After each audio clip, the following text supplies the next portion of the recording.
Daily news and analysis. We keep you informed and inspired. This is World Today. The Chinese president urges Chinese youth to align personal pursuits with national development. Historic protests are staged in Japan against Prime Minister Takaichi's constitutional revision. And the U.S. military launches effort to guide ships out of the Strait of Hormuz. Hello and welcome to World Today, a news program with a different perspective. I'm Do Hongyu in Beijing. To listen to this episode again or to catch up on previous episodes, you can download our podcast by searching World Today. Our first story. Chinese President Xi Jinping has called on the country's youth to align their personal ambitions with national development. His remarks come in a letter to the younger generation as China marks the Youth Day on Monday. He urged young people to contribute at the grassroots level, including in technological innovation, rural revitalization, and social services, highlighting the role of a confident and self-reliant younger generation. The Chinese president also extended festive greetings to young people across the country. For more, we're joined by Han Hua, co-founder and Secretary General of Beijing Club for International Dialogue. Thank you so much for joining us. First of all, President Xi has encouraged young Chinese to integrate their personal aspirations into the bigger picture of national development. What is the defining mission of China's younger generation today? Allow me to share with you the context of his letter. I think when President Xi Jinping speaks about aligning personal aspirations with national development, he's inviting young people to revisit the traditional Chinese philosophy of family-nation sentiment, which is 家国情怀, a moral and emotional framework that links one's personal life with the fate of the country. It also revisits on a simple but powerful institution, which is the care for the family and the commitment to the nation are not separate duties, but extensions of the same ethnic impulse. So bearing this in mind, in my opinion, this defining or the most important mission for the Chinese policy discourse is the great rejuvenation of the Chinese nation. So it is also the biggest, in my opinion, the most meaningful and the most important mission for the young people today. And how has the idea of youth responsibility and the mission of China's youth today evolved compared with the earlier generations? The idea of youth responsibility in China has evolved certainly and significantly alongside the country's development socially and economically. It's not also a development, but more like a transformation. Earlier generations, particularly in the revolutionary and early reform areas, like the last century, tended to define responsibility in collective and nation-built terms, centered on sacrifice, labor, contributing, diligence to industrialization, national defense, social development, economic growth, even social stabilities. In the past, individual aspirations were often secondary to the clear societal roles and state-defined goals. But today, it is totally different. Then how are today's Chinese youth different from the older generations in terms of mindset, skills, and values? And how might that shape their role in the very unique responsibility you mentioned earlier? I think they are facing a more diversified and very rapid social development and societal environment. So the national development certainly remains very important reference point, but also this responsibility is increasingly integrated through personal contribution and personal fulfillment, included but not limited to their professional excellence, to their mindset in how to contribute to the country, and their skill sets in the face of the technological and the digital innovation and development.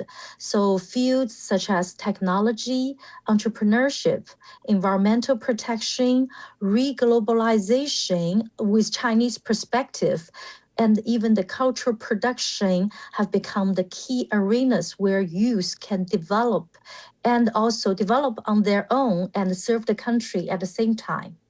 We've been talking about differences. Then, at the same time, what core qualities among Chinese youth have remained constant over the past decades, and why do they still matter? There are several core qualities among Chinese youth have remained remarkably stable, even amid the rapid social change, even amid the new round of reglobalization facing the Chinese young generation. A strong sense, for example, a very strong sense of family responsibility and the respect for education continues to be central. And this central core competence remains to be reflecting the long-standing cultural traditions rooted in our Chinese traditional values in terms of the Confucian values. So this kind of resilience, persistence can help the Chinese young people to work and to live under big pressure, and also can remain their defining traits to help shape a highly competitive educational, professional environment, but also can help them equip themselves with better skill sets, mindsets, values to work and to grow with the country together.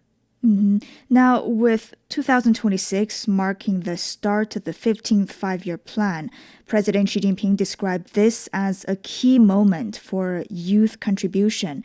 So where do you see the biggest opportunities for young people to make an impact? This 5-year plan is around not only in China, but also from my work experiences, many foreign scholars, experts have talked to me about this 5-year plan and how it can be connected with their generation, with the people in their countries. So that is a very interesting perspective. So I think the biggest opportunities for young people, especially for Chinese young people, lie in sectors which can define China's next stage of development. For example, the technological innovation, especially in AI, in advanced and new quality manufacturing, in semiconductors, in the biotech, green energy, where breakthroughs, the next stage breakthroughs, will shape the global competitiveness. And the second is in climate technique, in carbon management, the new EV technologies, the sustainable development. Last but not least, I think this e-commerce and digital economy can bring more space in social governance and the public service innovation, which can give the young people, not only the people in the STEM sectors, but people in humanity sectors, more opportunities as a whole package or as a whole ecosystem for Chinese young people. While we stress social responsibilities, young people do value their own individual career path. And of course, they are faced with diverse and numerous career opportunities. But faced with these career choices and individual development demands, how can young people balance their personal pursuit and social responsibility? This is actually a very good question because, as we discussed in the past generations, the last generation were often educated as to sacrifice, to contribute, to be more diligent.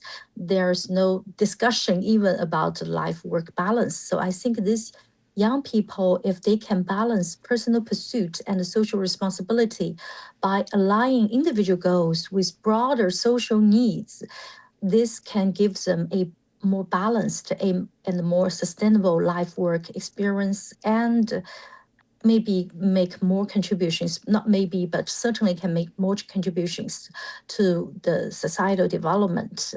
So this cannot be treated as opposites. I mean, the personal goals and the social goals. This can begin with choosing careers and the skill sets that can both match personal interests and contribute to fields with long-term societal value, such as technology, such as healthcare, such as green and sustainable development, even the new governance the governance under the digital economy, the governance under the AI context. So I think these kind of combination of course require maintaining a sense of long-term purpose beyond the immediate success, beyond the immediate outcome and maybe income. But this can give young people a longer value and sense of fulfillment. Then, how would you interpret the Chinese president's emphasis on youth participation in grassroots work in areas like technological innovation, rural revitalization, and social services? I think it can be paid off in longer term. After maybe 20 or 30 years in career development, maybe you can realize that this participating in the very basic but the foundational or cornerstone areas, technological innovation, social governance, I think this can give you a much longer and strategic return.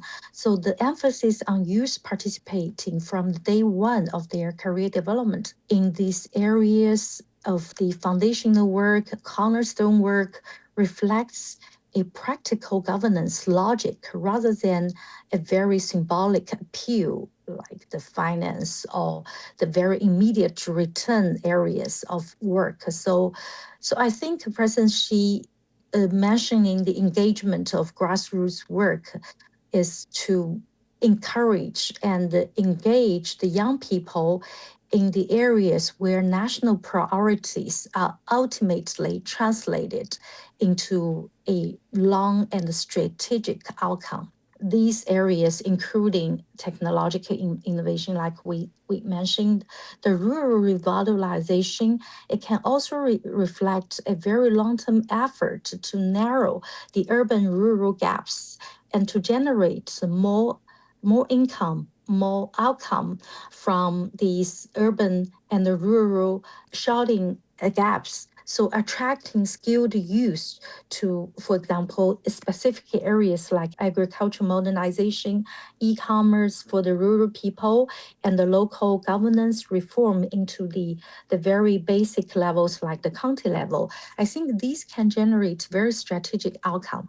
And finally, looking beyond China, as this country's global influence continues to grow, what role should Chinese youth play on the international stage? I'm always a long-term advocate for Chinese young people to play more important role on the international stage, to lead the new trend of re-globalization with Chinese perspective.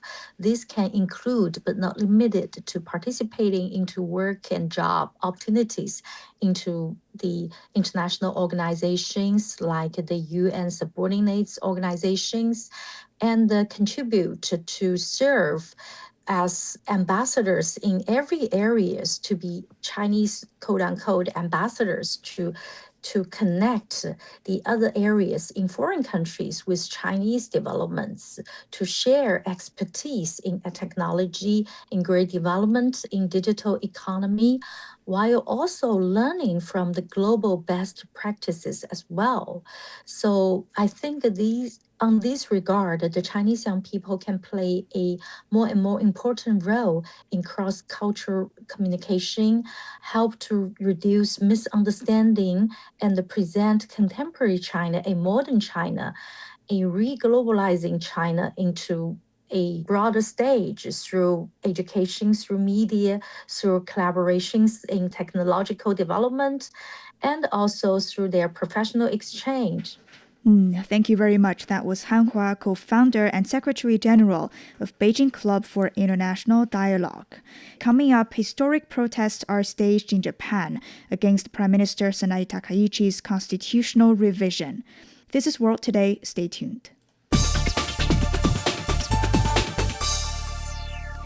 Welcome back. Tens of thousands of people have taken to the streets across Japan in what is being described as the largest show of support for the country's pacifist constitution in decades. The protests come as Prime Minister Strait Takaichi reaffirmed her intention to revise the constitution on Sunday, marking 80 years since the start of the Tokyo War Crimes Tribunal. Many demonstrators voiced opposition to the proposed changes. There is absolutely no need to revise the Constitution now. I believe the Takaichi administration is aiming to amend Article 9 of the Constitution by explicitly recognizing the self-defense forces and promoting military expansion. Such actions would only heighten international tensions, especially with neighboring countries in Asia, and increase the risk of war. For these reasons, I strongly oppose any move toward constitutional revision.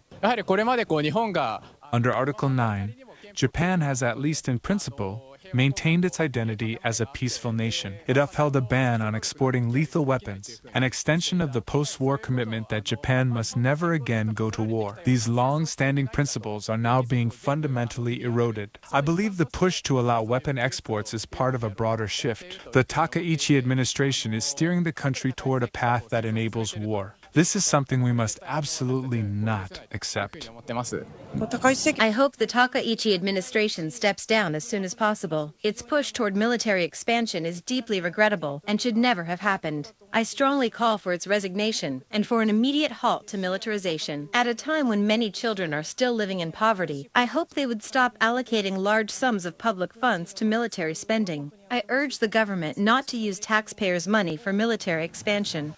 Japan's post-war constitution includes Article 9, which renounces war and prohibits the country from maintaining military forces for combat purposes. Takaichi has been advocating for what would be the first revision of the constitution. For more, we're joined by Yang Shiyu, Research Fellow at the China Institute of International Studies. Thank you so much for joining us, Mr. Yang. My pleasure. First of all, Takaichi argued that the post-war constitution should be periodically updated in accordance with the demands of the times. How do you interpret this argument? And do you believe there's a genuine time demand that justifies revising the pacifist core of the constitution? Or is this a pretext for broader policy shifts? Yeah, it's a very fundamental question. Let me put it this way. Takaichi stressed the importance of the so-called demands of the time. Let's ask a very simple but fundamental question. What does it mean by the demands of the time? For Japan, it's well known. Japan has lost a decade again and again. And the most immediate and the midterm and the long-term threats to Japan is the sustainable development. And also for Asia and the world as a whole, the demands of the time is peace, stability, and a sustainable development. That is the core of the demands of the time. If we make a policy to serve for the demands of the time, we should insist on the pacifist path rather than the remilitarization Takaichi intention. I think the revision of the Constitution of Japan is not the final goal of Takaichi. Her real goal of the revision lies in the remilitarization. So, in fact, she set aside the real demands of the time, both for Japan and for Asia and for the world, and put the remilitarization at her top priority of the policy making. Therefore, whenever she talk about the so-called demands of the time, actually, what she wants to meet the demands is the remilitarization, resume the powerful military capability Japan used to command. Opinion polls show that about half of Japanese people are against changes to Japan's post-war pacifism. How might this resistance affect Takaichi's ability to advance her revision agenda?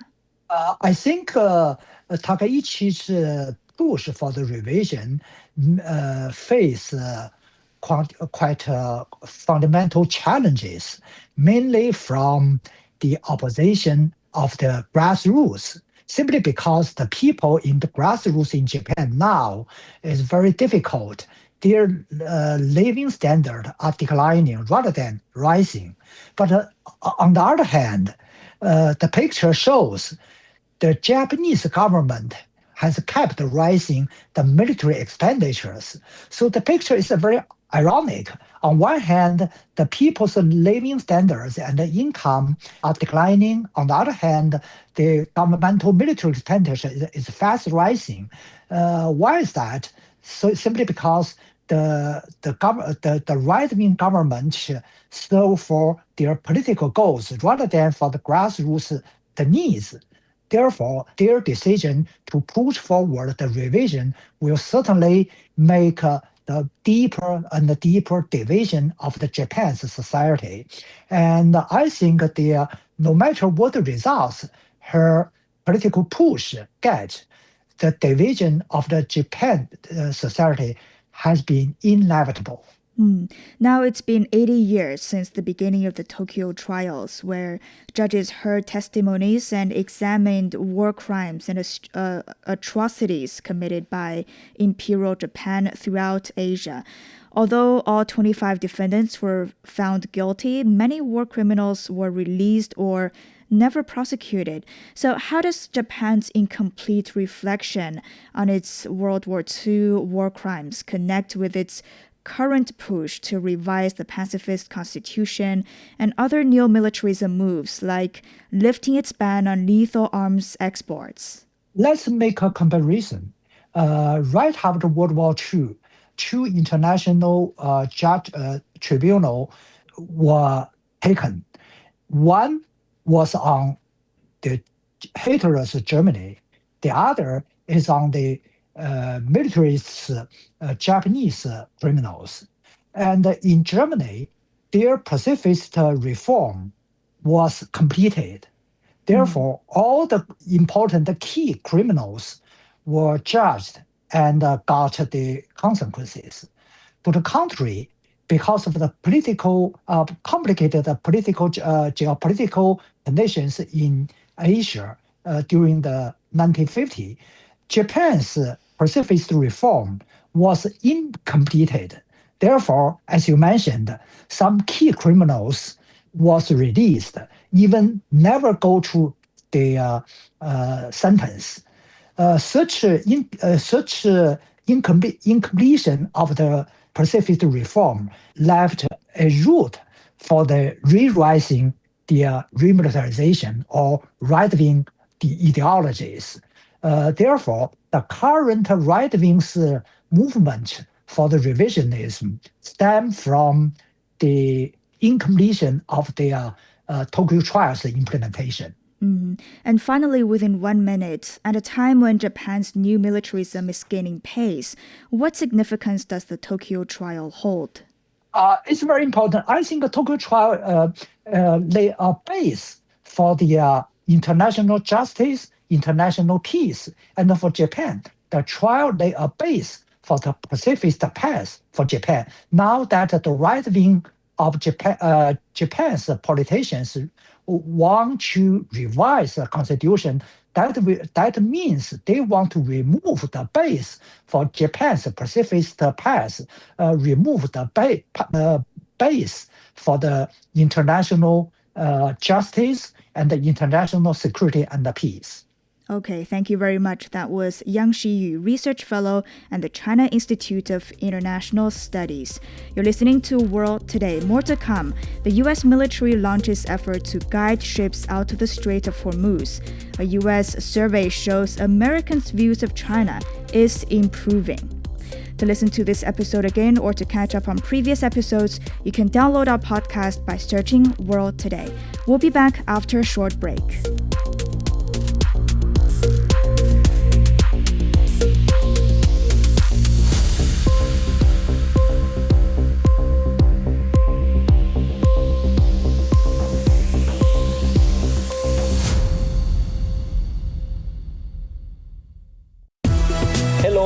My name is Alessandro Golombieski Teixeira. I'm a professor of public policy and management at Tsinghua University in Beijing. I am a great listener of The World Today. In my opinion, The World Today is one of the best China radio programs. In The World Today, we can get the best news and analysis in what is happening now in the world. So please come to join us. Welcome back to World Today with me, Do Hongyu, in Beijing. 2 missiles have struck a U.S. Navy frigate in the Strait of Hormuz on Monday, which is denied by Washington. This followed U.S. President Donald Trump's announcement that his country is guiding ships out of the Strait of Hormuz starting Monday. He called the operation a humanitarian gesture and warned of a forcible response against any interference. Iran has warned the U.S. Army against entering the Strait of Hormuz.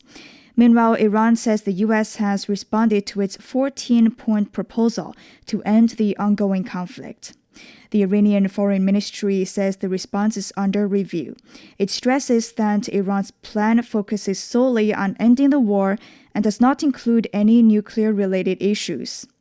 Now, joining us on the line is Wang Jing, director of the Center for Israel Studies at Northwest University in Xi'an, China. Thank you for joining us, Dr. Wang. It's my pleasure.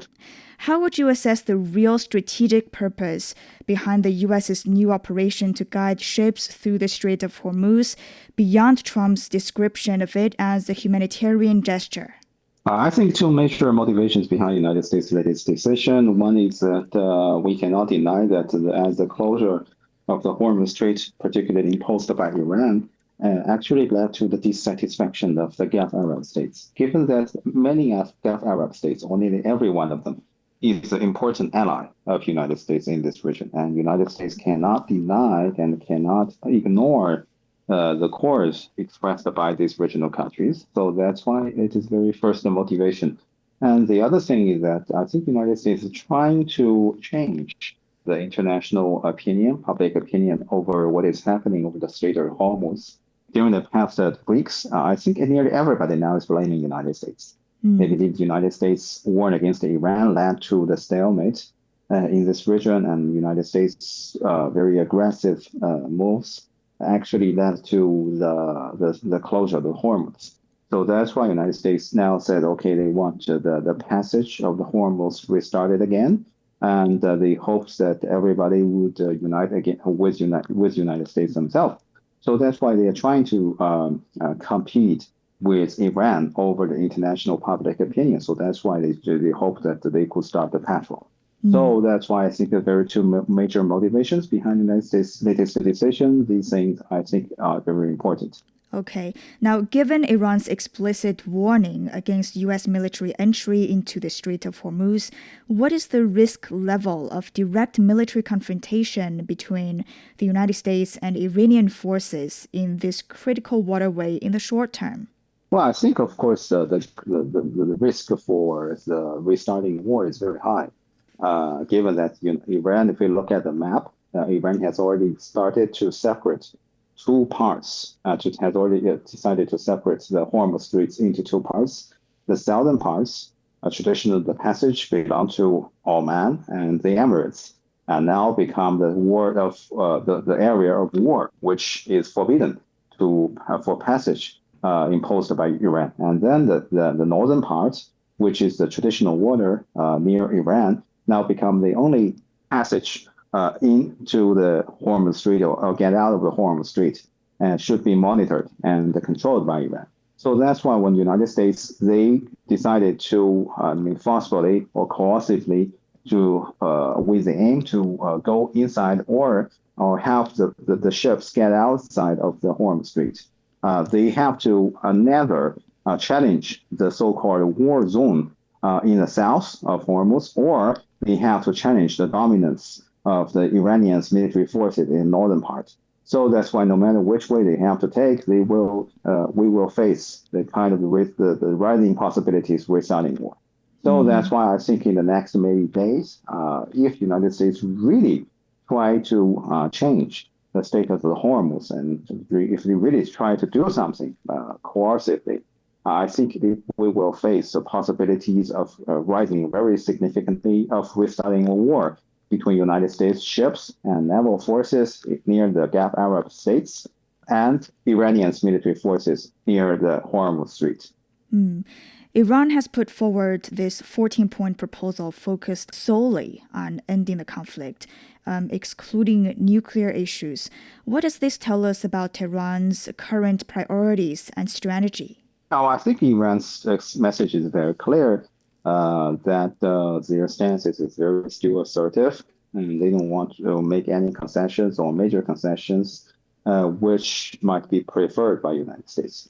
And also, Iran's stance is very clear that some issues, including their dominance or their trying dominance over the Hormuz Straits, as well as the Iran nuclear issue, as you mentioned, should be the kind of the given topic without the need to be discussed with the United States or without the need to be discussed with anybody in this world. So that's why they have already become Iranians. We have the external world, including the United States, should accept Iranians' dominance over these regions, over these issues. So if we look at the so-called 14 points, it's very clear that Iran's stance is very assertive, and there is nearly little room for United States and Iran to melt down their divisions, to narrow the gap over the negotiation table, and to end their rivalries.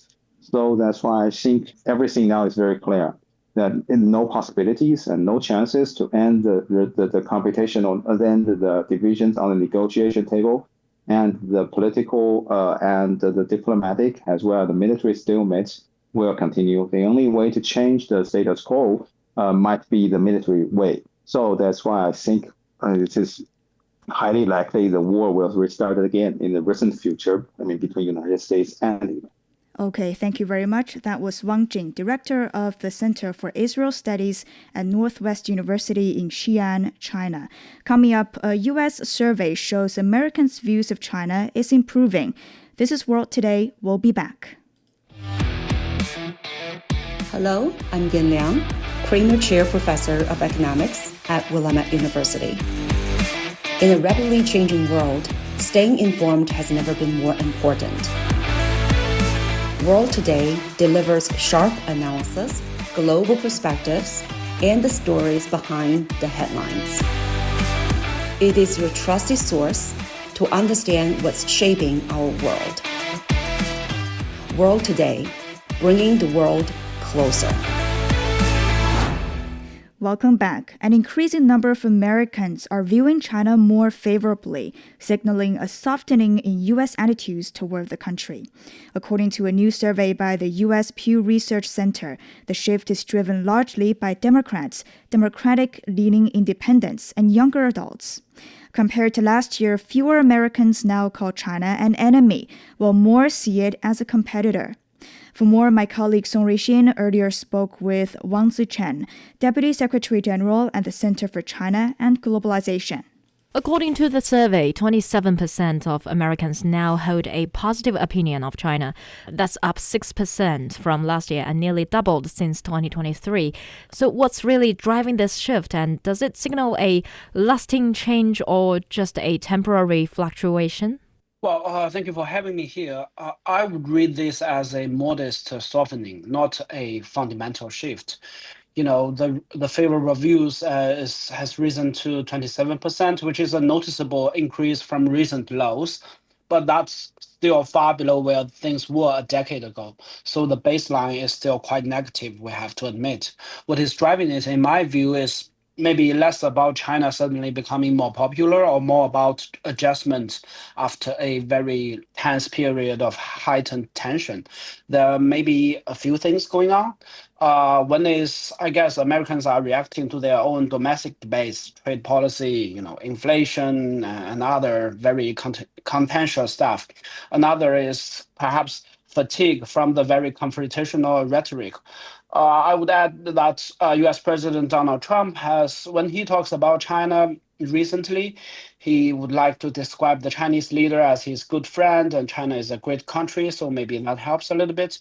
And I guess also there is a generational factor, which is younger Americans are more used to a world where, China is just a major part of it, of the reality, not something abstract or threatening. So I wouldn't call this a lasting transformation yet, but it may be an early sign that public opinion is becoming a bit more nuanced again, and that matters. And if we took a closer look at what's behind that shift, it's not just uniform across the board. I mean, in fact, the survey shows the rise is mainly coming from Democrats and Democratic-leaning independents and younger Americans. Does this suggest that attitudes towards China are becoming more a kind of function of domestic politics than foreign policy realities? That's a very good question. I think that views on China in America are increasingly perhaps filtered through how people see U.S. politics itself, not just China as a country. In other words, when Americans talk about China, I guess they are often talking about, President Trump's trade policy, America's role in the globe, or even a lot of polarization at home. Among younger Americans, it's been widely observed, not just in China, but I guess much more abroad, including the United States. There is this trend of, China maxing on TikTok and other social media platforms. And, the Democrats, of course, they tend to see President Trump and the Republican policies from a very different perspective. But I wouldn't reduce everything to partisanship. There is a broader shift. People are starting to distinguish between, competing with China and treating China as an outright enemy. That's a more structural change in thinking. But it looks like fewer Americans now see China as an enemy of the U.S. than in 2025, while more describe it as a competitor. How do you interpret this enemy to competitor shift? I guess we first have to define what is an enemy and what is a competitor. I think enemy implies a zero-sum, almost a conflict-oriented mindset, while competitor, on the other hand, still recognizes, rivalry, but it also leaves rooms for coexistence, for rules-based engagement, and even, selective cooperation. From a Chinese perspective, I think this is broadly a positive development. China has long consistently pushed back against the idea that the relationship between China and the U.S. should be defined as hostile in nature. China and the Chinese people still want to see a lot of cooperation, good things coming out of the interactions between China and the U.S. But more importantly, I guess from a analytical standpoint, it suggests the American public opinion may be recalibrating, adjusting towards something more realistic. That, these two countries are just going to be there. They are going to compete for a long time, but that doesn't automatically, translate to confrontation. Does this shift actually open the door to a kind of more meaningful engagement between the two societies? Or is it just still largely symbolic? Well, I would be careful not to overstate it, but I would certainly hope it opens the door to more meaningful engagement. Public opinion alone, I guess, doesn't change policy. As you can see in among U.S. politicians, especially the members of Congress, the structural competition between the U.S. and China is still there. It's still overwhelmingly emphasized on technology, on security, on geopolitics. But what the shift in public opinion can do is to lower the political cost of engagement. A few days ago, we see Senator Bernie Sanders actually hosting two Chinese experts on AI governance at a hearing. And I think the changing, gradually improving, even marginally improving public opinion in the U.S. towards China may make it a bit easier for leaders to justify dialogue, exchanges, or practical cooperation. So to what extent do these shifting public attitudes actually translate into policy? Well, I think based on U.S. policy at this moment, one could even say the consensus of U.S. politicians to be very hawkish on China seems still to be the policy of the day. And with the marginally improving, public opinion towards China, that hasn't been reflected in public policy so far. Well, I guess except perhaps in President Trump himself. Many experts, especially in the United States, describe Trump could be the least hawkish leader in the U.S. on China. And finally, if we put all of this together, into a wider international context, when you look at perceptions of China in Europe, Southeast Asia, or Latin America, is the U.S. trend unique? Well, I think if you look at the recent global polls, I guess there is a European poll conducted by European Council on Foreign Relations, and if you look at, there is also a State of Southeast Asia 2026, which is produced by a Singaporean ISIS Yusuf Ishaq Institute. All these polls show like basically there is a growing optimism.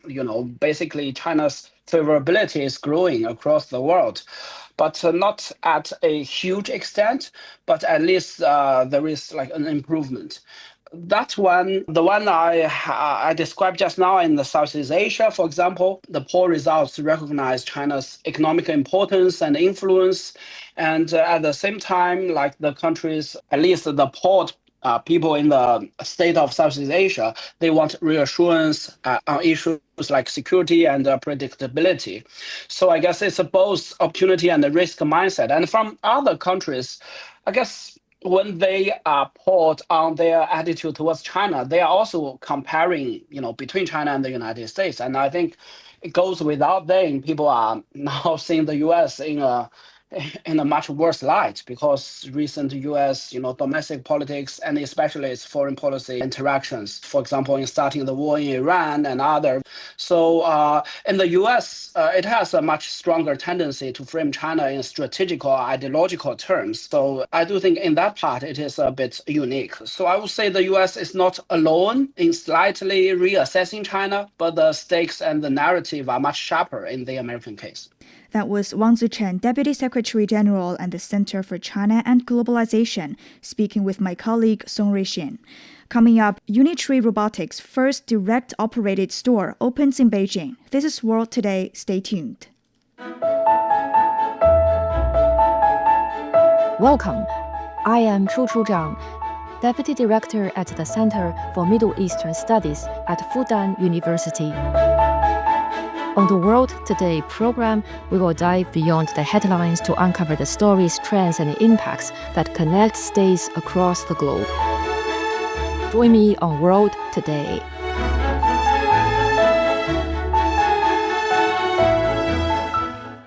Welcome back. A new kind of retail experience has opened in Beijing, where customers can now shop for robots in person. World-leading humanoid robots manufacturer Unitree Robotics has launched its first offline store in the city's downtown area. Visitors can interact with humanoid robots and robotic dogs on site and purchase them directly. The move reflects the growing availability of consumer-facing robotics products as companies expand beyond industrial and research applications. With more, my colleague Zhao Yang spoke with Qu Qiang, a fellow of the Belt and Road Research Center at Minzu University of China. Professor Qu Qiang, thank you very much for joining us. Unitree is selling robotic dogs and humanoid robots in the store. So what does the opening of a physical retail store in Beijing signal about the robotics market? Well, I think this is actually very interesting news. In Wangfujing of Beijing, I think in Intai Center, they actually set up their first, a store. And also, I think they're going to have their other cooperative stores in Wuhan and also in Shanghai. I think this is actually, giving us three signals. Number one is that, all this kind of the robotic products actually used to be considered as a scientific tool for experiment, for development. But for the consumption market, well, I think the public never considered of that. I think this actually shows that from this leading company, Unitree is actually the champion in China. So from this leading company's perspective, they've been thinking, okay, this has become actually shifting from a geek's tool towards the consumption of the mass public. So I think in their store, they actually show the G1, a humanoid robot, and the Go2, the Robo-Dog. And in all that, I think, the consumers can actually go in there and experience and even buy those robo-dogs and humanoid robot for themselves. For example, I think their lowest price products is below 10,000 yuan, which is about, I think it's about 1,200 US dollars per dog. So I think that has been already very affordable by, the daily consumption. I think it just similar price like a, high-end iPhone.